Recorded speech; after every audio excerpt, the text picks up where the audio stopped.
what is your advice coming from Lockheed Martin? That's probably had the more refined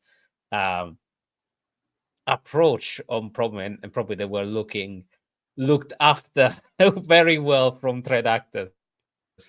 Well, I mean, it's that threat intelligence and knowing the actors. You can't. I mean, it's all the.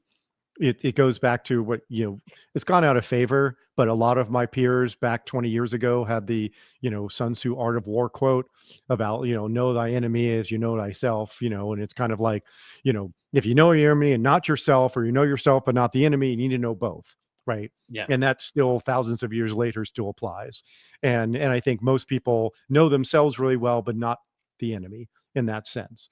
And and they're learning more. They're better now, even without having a threat intel team, based on the intelligence that are coming from all of the firms that are kind of doing it, and all the public and all the, ISACs and all the things that, people are, there's a lot more widely distributed adversary threat information than there was 10 years ago, certainly. It's getting commoditized.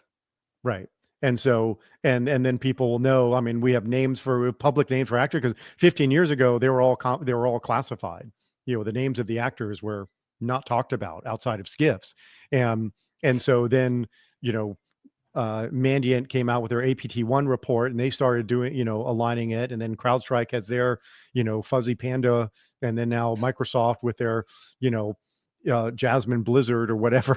I mean, it's like, then it gets confusing, because there's like, what name do you associate it with? We need a CV mapping for right.